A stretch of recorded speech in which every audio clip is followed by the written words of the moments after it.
90 seconds کې د نن ورځې مهمو خبرونو سره زایما همیرا مهوش. خیبر پختونخوا حکومت د پاک افغان سرحدي کشیدګۍ په تناظر کې پیښور کې سکیورټي هائی الرټ کړی. خواشه پولیس چوکیانو باندې انټي ډرون ګنز هم الرټ کړي شوي او د ښار داخلي او خارجي لارو چیکینګ نور هم موثر کړی شوی دی. بلخوا پاک افغان سرحدي کشیدګۍ په تناظر کې خیبر پختونخوا حکومت صوبې مختلفو ضلعو کې غیر قانوني توګه میشته افغان کډوالو له 3 ورځو الټیمیټم ورکړی او د کورونو مالکانو له باضابطه نوټس هم جاری کړی چې 3 ورځو دننه کورونه خالی کړي او خپل وطن ته دې بیرته ستانه شي.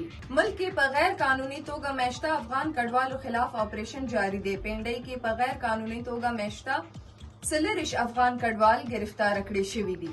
سوابۍ کې ګورنمنت ګرلز هائی سیکنډري سکول مخې ته بمي چاودنه شوې چې په نتیجه کې یو طالب علمه جوبل شوې ده. د پیښور احتساب عدالت کوهستان میگا کرپشن سکینډل کې گرفتار ملزم کوم چې تعمیراتي کمپنۍ مالک وو سماعت وروسته په جوډیشل ریمانډ جیل ته لیږلی.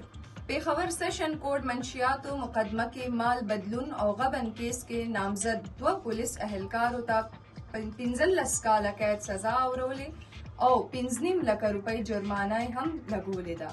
ډاکټر مهوش قتل کیس کې مهم پیشرفت مخې ته راغلی چې پکې 2 مرکزي ملزمان گرفتار کړي شوي دي. د صحت وزیر وینا ده چې ملزمانو خلاف سخته کاروایی کولی شي. دا او تر دې دمه مهم خبرونه نور خبرونو او معلوماتو لپاره سونو پښتونخوا سره اوسئ.